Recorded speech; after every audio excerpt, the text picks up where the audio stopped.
The restaurants you love, the food you crave, and the people that make it all happen. We tell their stories on the Paper Trails podcast with Albemarle Paper Supply.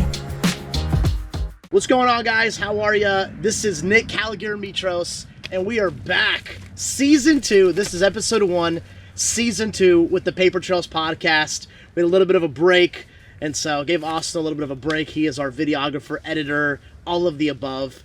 He is my Jamie, just like Joe Rogan has his guy. So Austin's my guy. But I'm super pumped to have actually Casey Ostwinch with Honey Tree Farm. And so as you guys can see, we're actually at Casey's farm right outside of Hickory, North Carolina. And this is such a cool episode. This is very different than our normal restaurateur, entrepreneur. But you know what? It is, I am thrilled. I'm super pumped to have Casey and Addie on the show. And so she's going to hang with us. You know, I may ask her a couple questions towards the end. We'll see how that goes. But anyway, I'm excited to have Casey on. We met through some mutual friends, actually. Chef Daniel Wheeler from Fine and Fettle. And so we have a previous episode. Link that up, Austin. Previous episode. But yeah, Casey, man, thanks for coming on and hanging with us. Yeah, thanks for coming out, man. And so, man, tell us how did you end up here? How did give us some backstory? Where are you from? Yeah. How did this whole farming life even happen? I started working outside when I was 16, like mowing and doing landscaping. And I worked at a meat market, and my dad was teaching me woodworking when I was like 13, 14. Okay. And like measuring things and trying to make corners perfect and stuff. I was like, Yeah, so he was teaching me woodworking and measurements and all that stuff. And it was like really exact. And I was like, man, I don't want to measure stuff. Okay. So he was like, well, you just need to work outside. Okay. And then when I started working, I worked at a meat market in high school. Okay. And the owner of the meat market had a friend who had a landscape business. Okay. And so I just started working with him and really enjoyed it. So like while in high school? Yeah. Okay. So I would leave school and work at the meat market like 4 days, and then the other like 3 days to do landscape. Did you like the meat market? It was fun, but I hated being inside. Didn't like being cold, and when we're making ground beef and stuff, it's like it just wasn't. It just wasn't me. Yeah. Yeah. And but the landscape you gravitated towards? Yeah, and then I really liked it, so I went to college for horticulture and landscape design at a small college in Toledo, Ohio. Okay. And then now, did you always want to study? Like, how did that? Did you going into college? Did you know, like, you know what, this is what I want to study? Yeah. Well, once I realized I liked it, and then I had a plant science class, and everything really clicked, and I was like, oh, I like understand this stuff, and it was easy. And then we had a tree ID and a herbaceous plant ID, so we learned like 400 some plants, and like didn't have to study. I just like remembered them, and I was like, oh, this is cool. And then I got an internship, which became a job with this guy that did like unique design installs. Okay. And he had a nursery, so maintaining the trees, taking them to the site, tearing everything out, having a design, putting new stuff in. So water features, hardscapes, softscapes, which is just plants and stuff. Okay. And really no maintenance. So it was cool, and I really enjoyed it. And then went to a different company because up north you don't work outside in the winter. Yeah. So blessing of being in North Carolina. I know, yeah. So I went to a different company that had snow plowing. Okay. Big contracts. Okay. So yeah, and then I started on my own and was in the Air National Guard for 6 years. Okay. And then in between the Air National Guard thing, Tori and I had the chance to move down here. So we came down to visit and visited Charlotte, went around, and I was like, yo, this is cool. This city's awesome. Okay. We went hiking in the mountains, and we were like, okay, we got to move. This is it? Yeah, we got to move here. So like from the first trip, yeah, you knew you were moving here? Yeah. Oh yeah. It didn't take long. We came once we got to the hotel we were staying. I started walking around, looking at the landscape. Like, dude, people actually care about that stuff down here.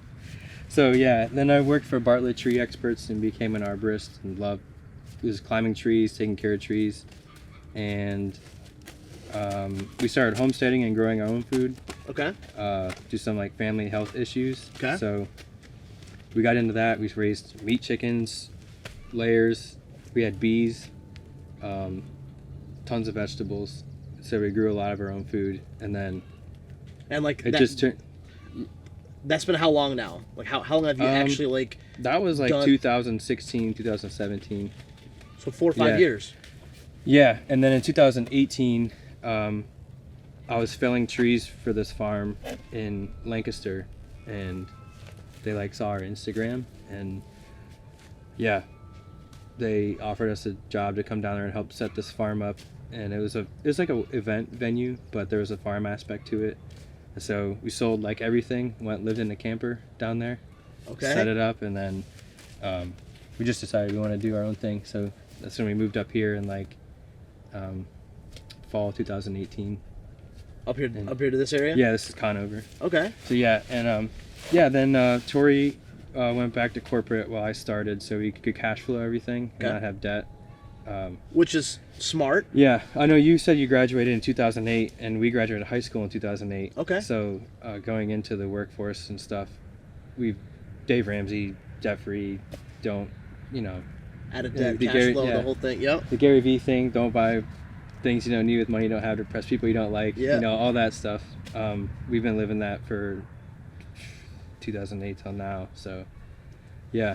But yeah, so that got us here, and then Tori worked for a year and a half at Lowe's. She did analytics and like big data algorithm stuff. Yep. And once I got it to a point where I'm like, okay, if we do this together, we can pay our bills, we can reinvest money, we can build it out to something bigger, and that's what we've been doing. And so, and just so you guys know, we will throw up some pictures and some videos right now of like the farm. Man, it is amazing out here. I am like we are actually, what do you call these, tunnels? Yeah. So we're actually in one of the tunnels. What do we have right here? What are we looking at? This was kale. This over here is salad mix. It's about to be on its last cut, so you can get, and this time you can get multiple harvests from it. Okay. And then over there, celery and bunching onions. Dude, I gotta let you try the celery, man. Right now? Actually, yeah. You won't. All right. You won't believe the flavor. All right.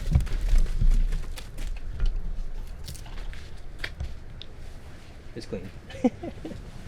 Just eat it like this? Yeah. Yeah.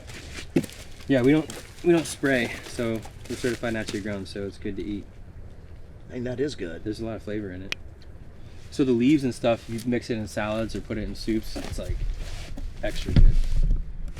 But if I had some blue cheese with this, I'll be out here eating everything. Yeah. So. But yeah, is that not good, blue cheese? I don't know. Is it better just straight up like this? What are your thoughts? I'm not a chef, man. I'm really not picky at all. Like, we make soups all winter, and that's pretty much all we do is bone broth and chicken soups. Nice. And tons of vegetables. Nice. But yeah, that's kohlrabi, so that's a really unique vegetable. It's purple. And then behind us is Swiss chard.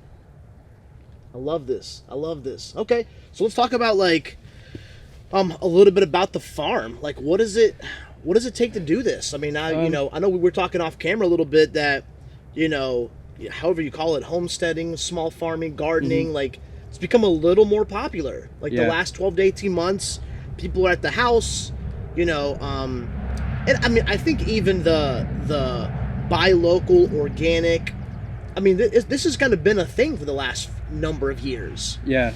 Right? I mean, I would have to say the last maybe half decade or so. I mean, it's been a little bit more, I mean, what have you seen from your experience actually farming, selling to, because you guys wholesale, you sell to restaurants, you know, you go to farmers markets. What have you seen? We got into it from the health perspective. Okay. And you can throw that on the ground if you want. Okay. Yeah.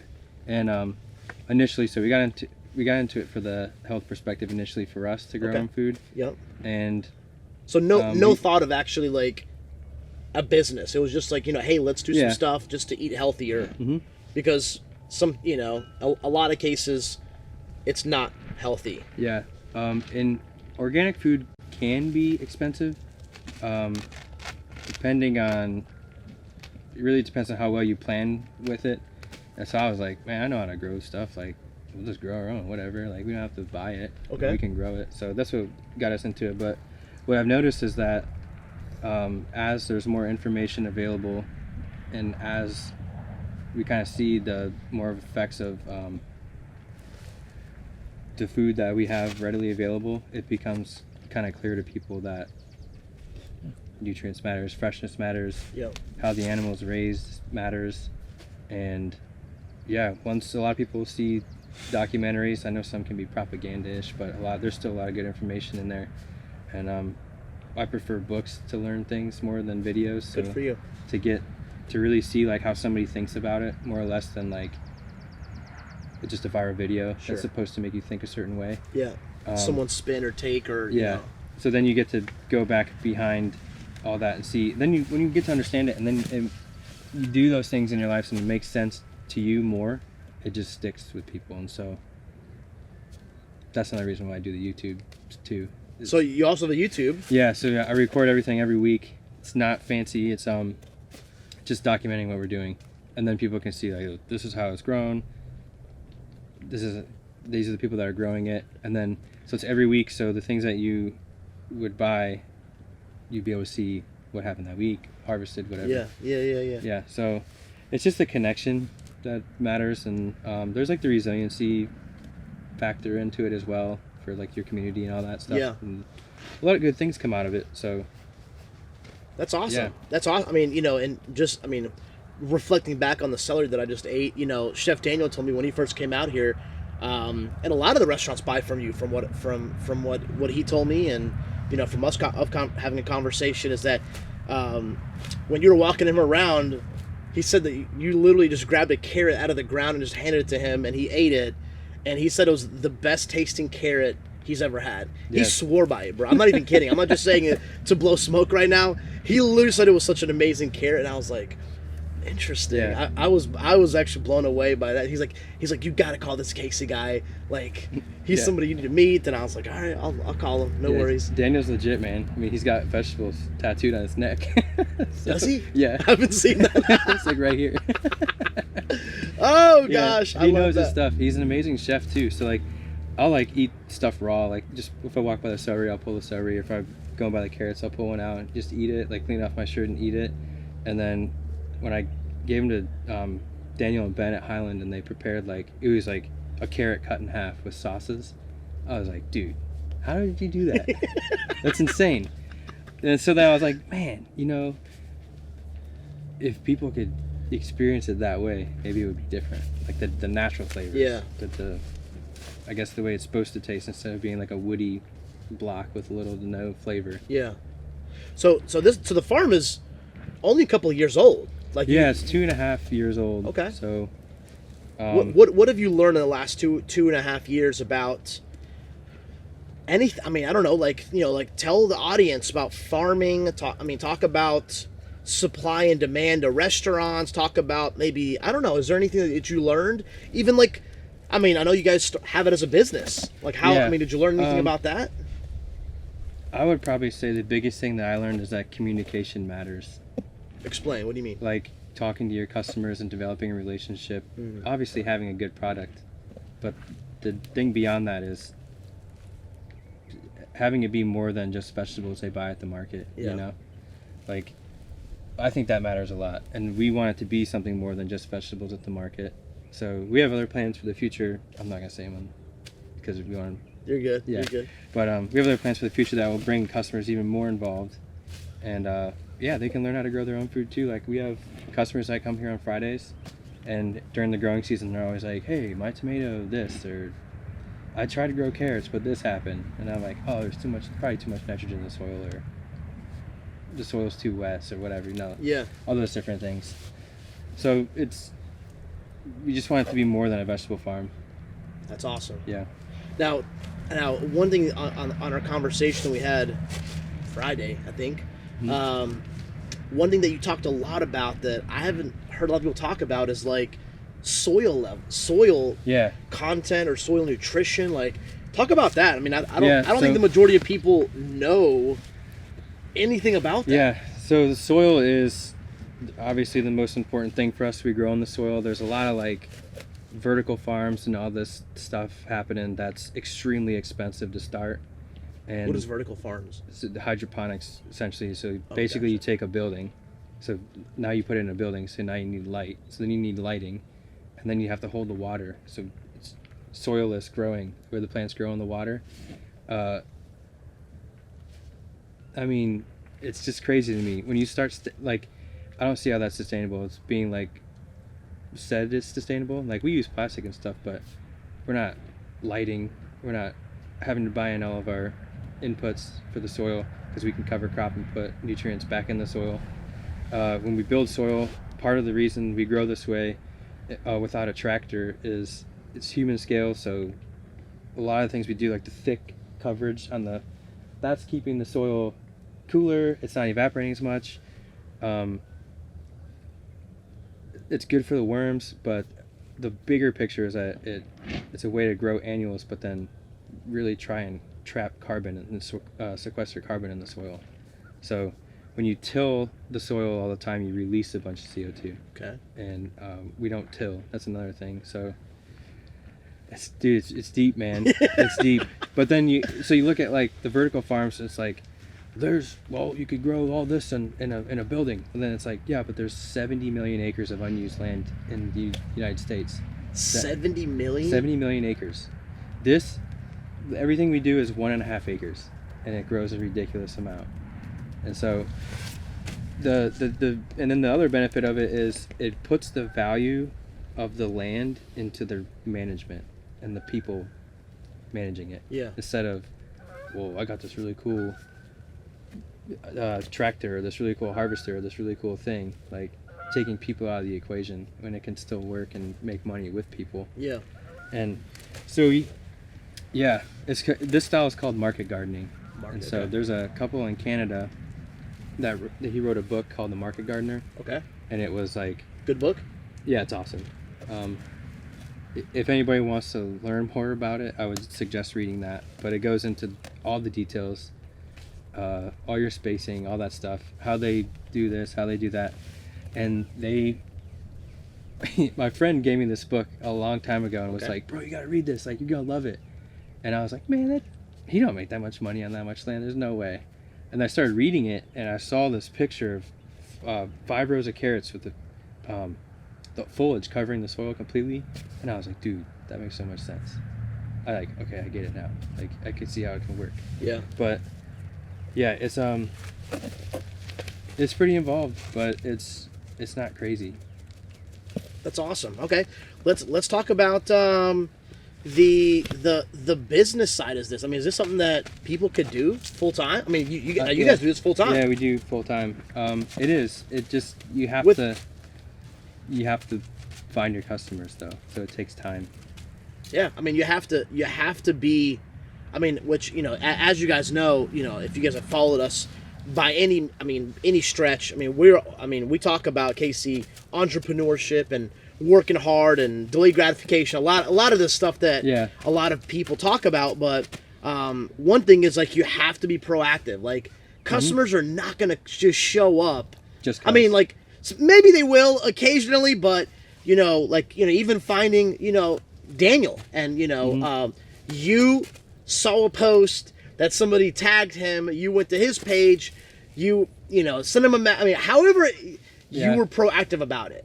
You can't just wait. I mean, talk to maybe the budding entrepreneur out there. I mean, you have a business. We talked a little off camera, but you have a legitimate company. You guys do a great business from 1.5 acres, just you and Tori.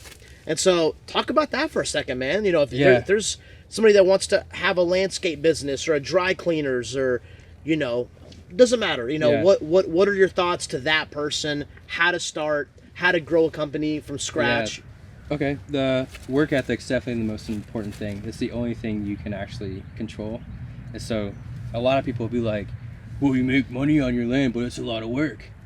Well, like, when's the last time people went up to like a muscle builder guy and were like, that's a lot of work.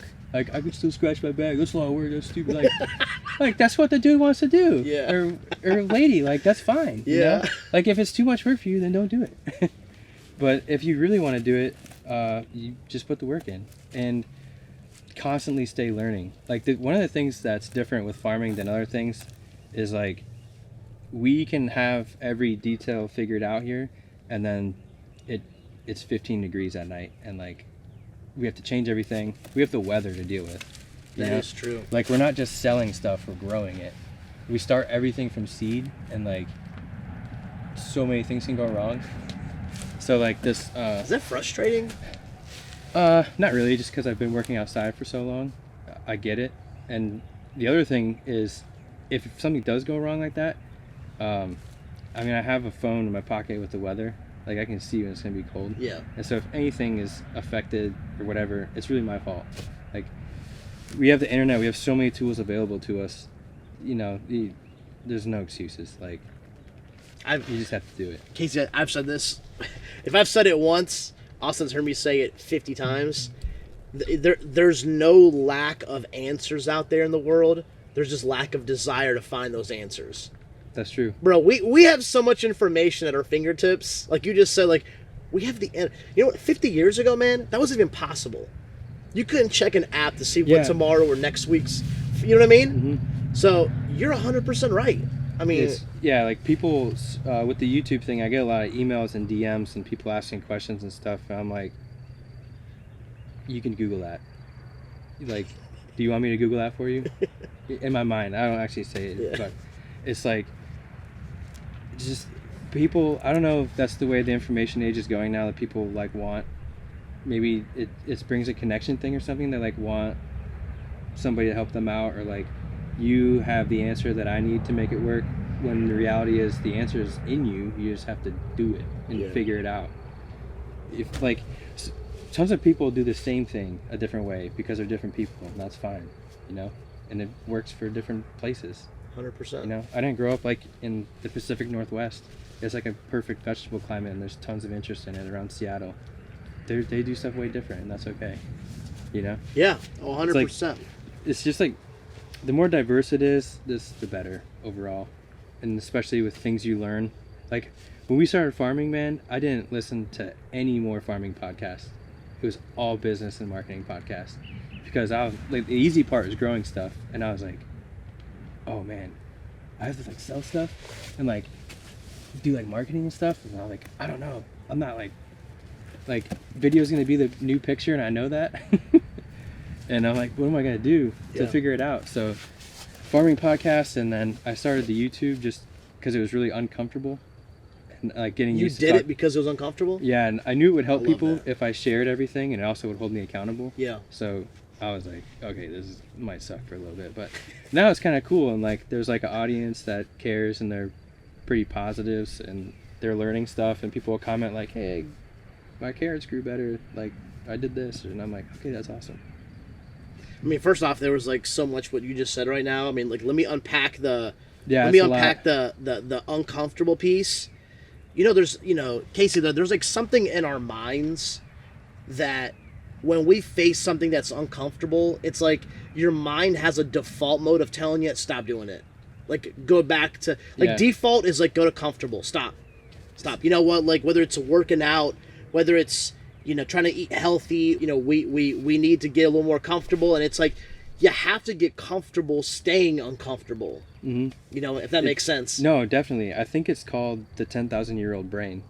And it's the old survival techniques are still in our brain. Meanwhile, society's completely changed, and we haven't adapted to it really.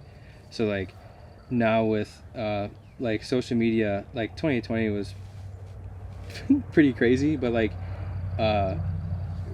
the way that people's attention was just like everybody was like, and then like you'd meet someone and they'd be like, well, who are you? What kind of person are you? Like it was like there's like a tribal thing almost.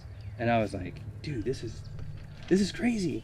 I'm like, it's an algorithm that like gives you more of what you look at, you know? It is. So it's like you don't want to be like an algorithm victim. It's a weird thing. And as technology, I think as technology becomes more and more in our lives, you have to adapt to it, or you're gonna be like, I don't know, a customer for or whatever. I mean, like just so you guys know, like, the internet and social media is not going anywhere. Yeah. So like, Technology is never going away. It's I know sometimes some people don't like it, and maybe it makes them uncomfortable, but it's gonna be here. Mm-hmm. So you might as well use it. Lean into it. Lean into it. Yeah. I think the other thing that you said that I would love to unpack is, you talked about, once you understood a little bit about farming, then you stopped listening to farming podcasts and you started watching business videos. Okay. That is like the same, like that's the thought process of saying, hey, I make a good pie. Let me just focus on that and have a business surrounding that, but never focus on the business part and only making a pie. If you make a good pie and you're not good at business, you're gonna go have a job again. Yeah. Like you're not, you gotta get good at the business. I'm not saying be like, whoever, Mark Cuban, or like, be some super duper amazing business guy, but you gotta understand business. You have to like adapt. You have to be flexible. You know what I mean? Keep making the good pie, keep farming, keep doing what you're doing, get better at it, like keep getting good at that skill set, but you've gotta, or have a business partner that's good at it. Something. You have to you have to have a well-rounded, or else it's not gonna, just a good product is not gonna move a company. Right? Yep. Like, so any thoughts on that? I was just reading something again this morning. It was so we started really considering getting into farming. There was this book I read called The New Organic Grower by Elliot Coleman, and first paragraph, it was like farming is not an industrial process. Like it's not, it is mechanized, but like he's strictly referring to this style. He's like it's all biological. Like it's alive, it's human, it changes. And so you're saying it's a lot like, so like farming is a lot like being the music orchestrator, whereas if you make the pie, you're just like the musician that's being orchestrated. It's good.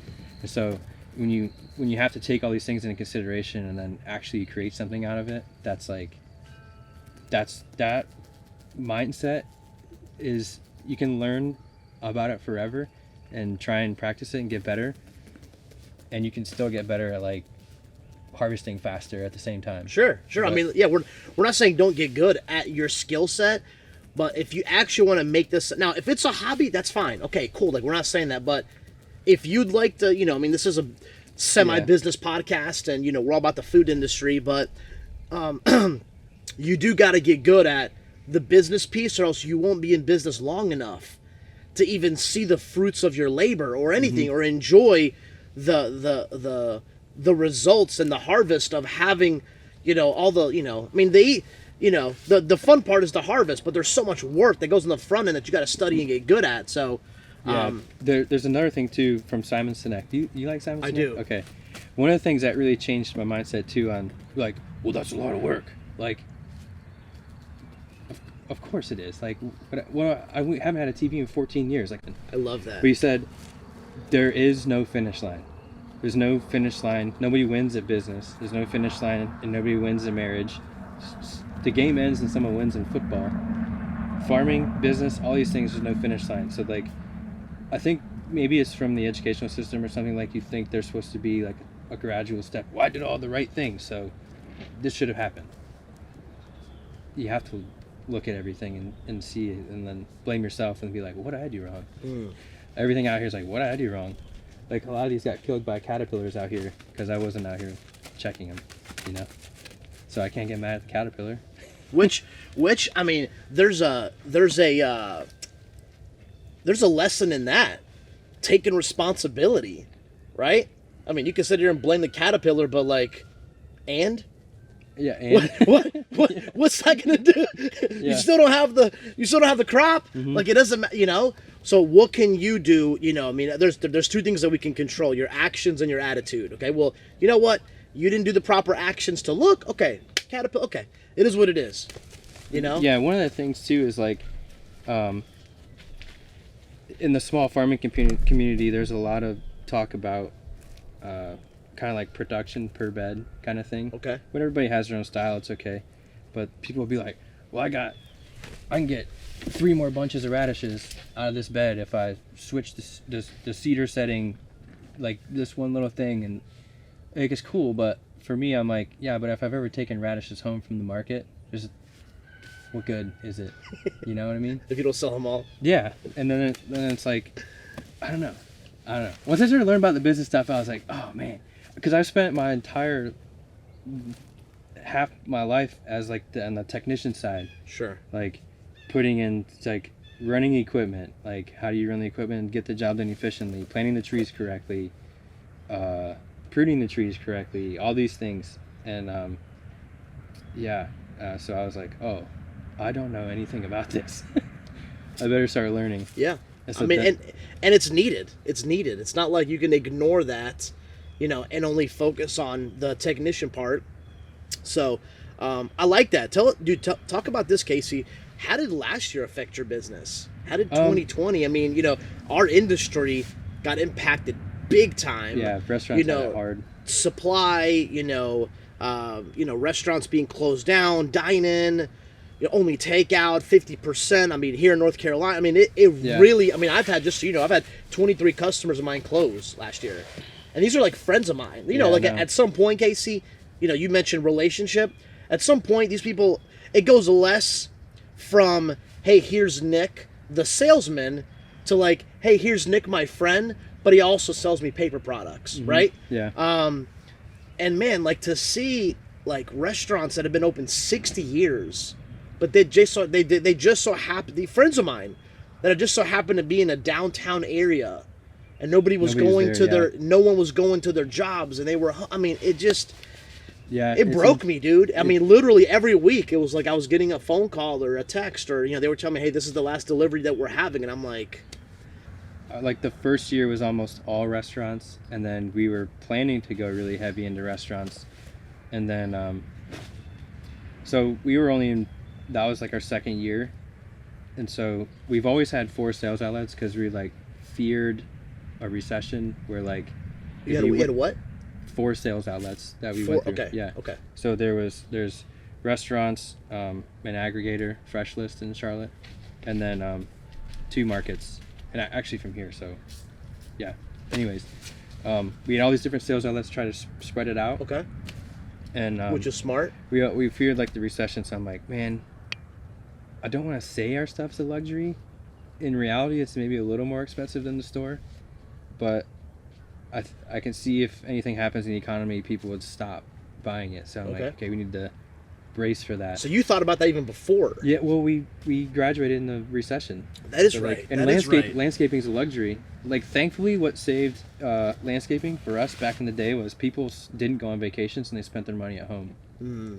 And so that was a big lesson. I was like, man, I'm going to college, bro. Like working every day of the week trying to pay for this, and like there's not even gonna be an industry when I graduate. Like, yeah. And I like working at school and asked my boss. He's like, man, I don't know, this is really bad. I'm like, oh my god, this sucks. And anyway, so when everything shut down, we just sold more retail, basically, to make it simple. And did you see a lot of restaurants or chefs or relationships that you had, like?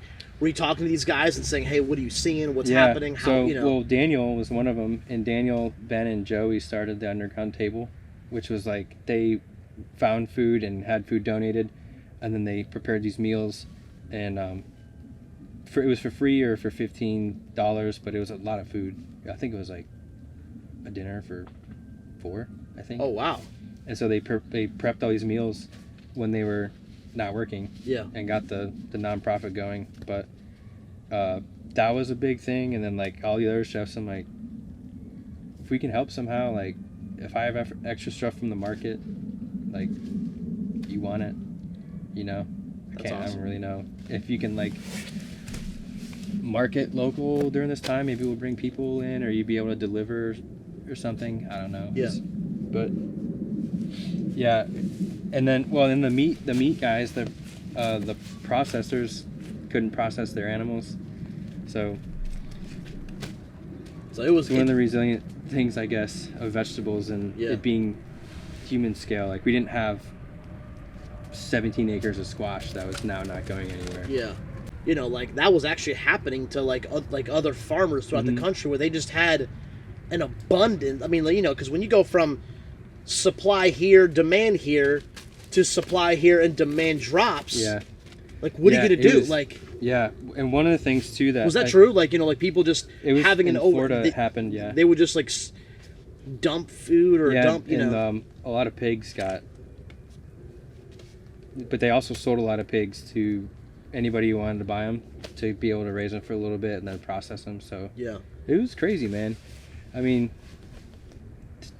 yeah, it was crazy. But one of the things that I guess kind of helped smaller farms is people, I think they started cooking at home more. And so they were buying different ingredients. Did you see an uptick in your business, or at least your local awareness of what you're doing last year? Like, did more people find out more about what you were doing? Yeah, there was people that showed up here on Fridays to buy things that I'd never seen before. Okay. And for like those 2 months, they would come here on Fridays, and then like slowly they started not coming, Yeah. Well, that was like the big scare, and then it kind of March, April, May. Yeah, it turned into its whatever it kind of is now, and so it, I guess, balanced in the craziness.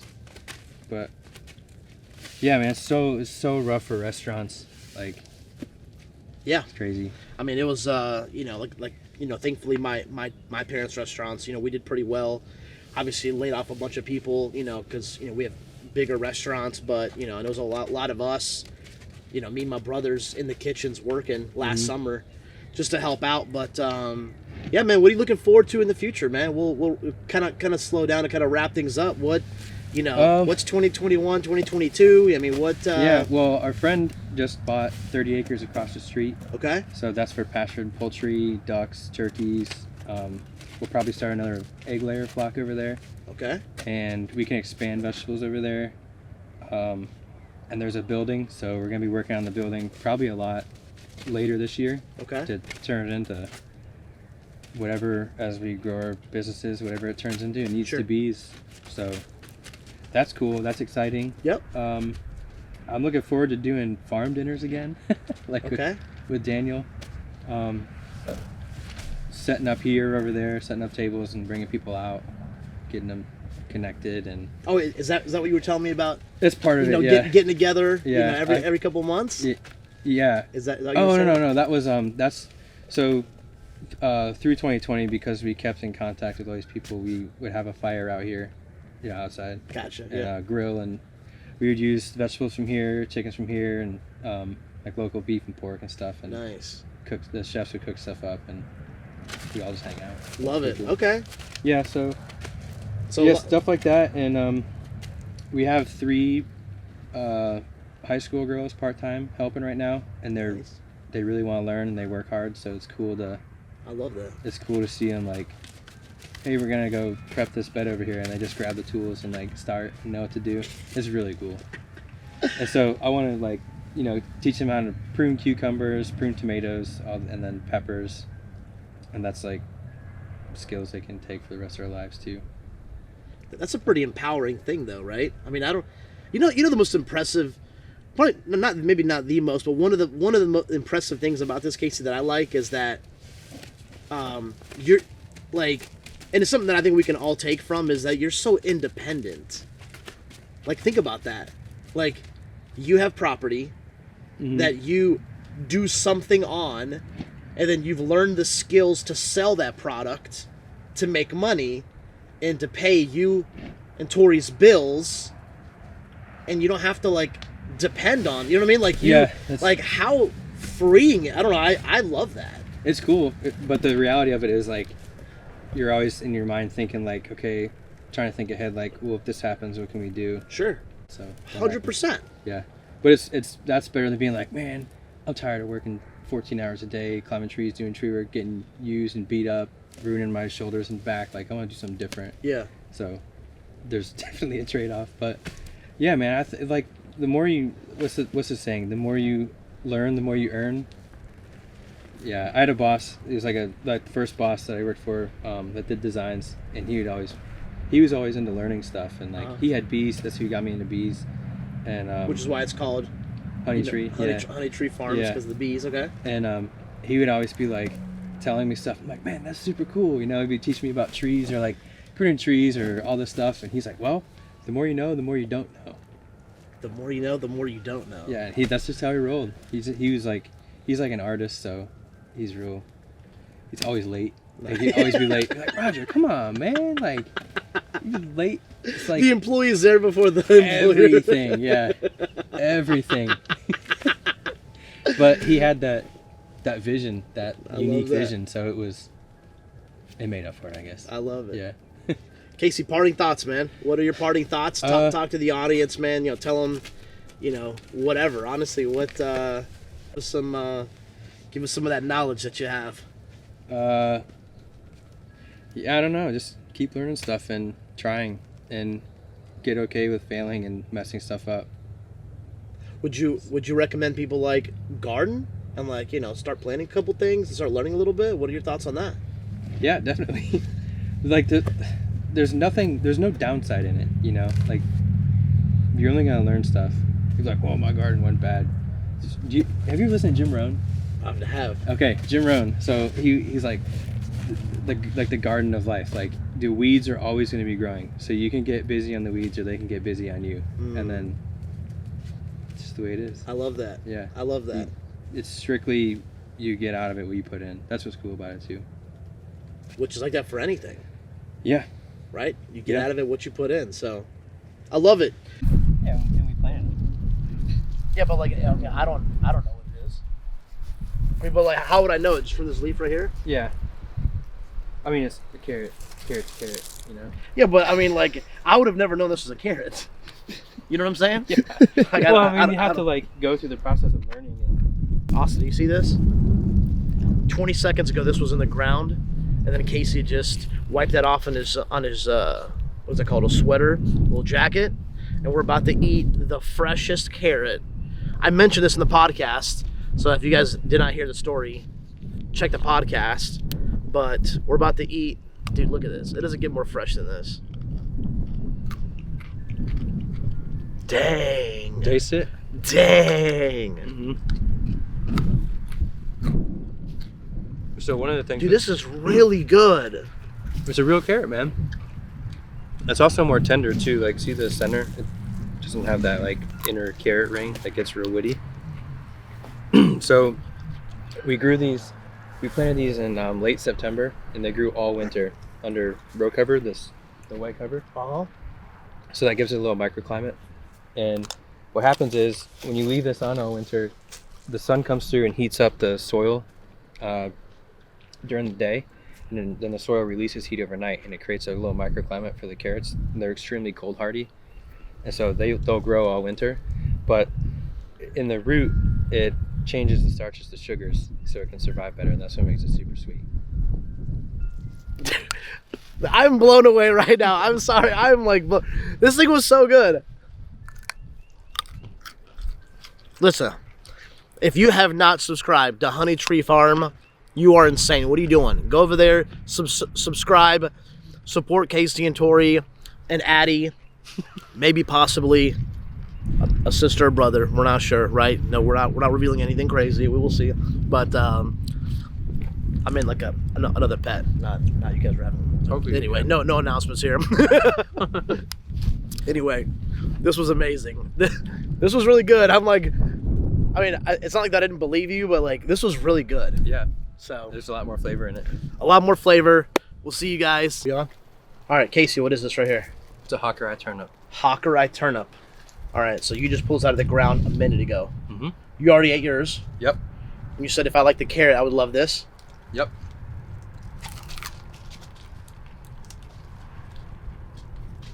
Very unique taste. But not bad, though. How would you describe this taste? A sweet turnip, basically. It's very hearty, too. Mm-hmm. I like it. So you use that as like a potato replacement in recipes and stuff. I mean, if you want to replace potatoes, I wouldn't, but some people I like it. The greens are pretty good too. The stems. Bro, you guys seeing Paper Trails are seeing another side of Nick K that normally I'm pretty picky with my food. This is I'm eating straight out of the ground right now. Just eat the whole thing? I know I go to about there. So just like the stem? Yeah. I mean, it ain't a prepared meal, but for a vegetable, it's pretty good. Yeah. This is wild. This is wild. For all you guys that know me, this is like way out of my comfort zone, but you know, it's actually good. It's actually really good. The carrot is the best though. The carrot's the best. I swear to you guys, the carrot is the best. Come here and buy a carrot, and you know, we'll have Casey pluck it out of the ground, and it'll be an experience. You know, we're actually gonna sell you guys an experience. You know, we need to like charge them. How much would it cost to actually pluck it out of the ground? You know what I'm saying? Make a business out of it. It's like right? the U-Pick thing. There's like self-checkouts. Like you That's pay right. them to do the work. It's kind of weird. I love that. I love that. Anyway, see you guys.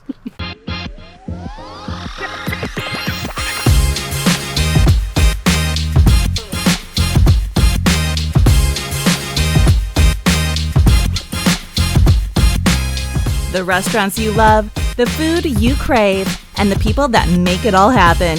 We tell their stories on the Paper Trails podcast with Albemarle Paper Supply.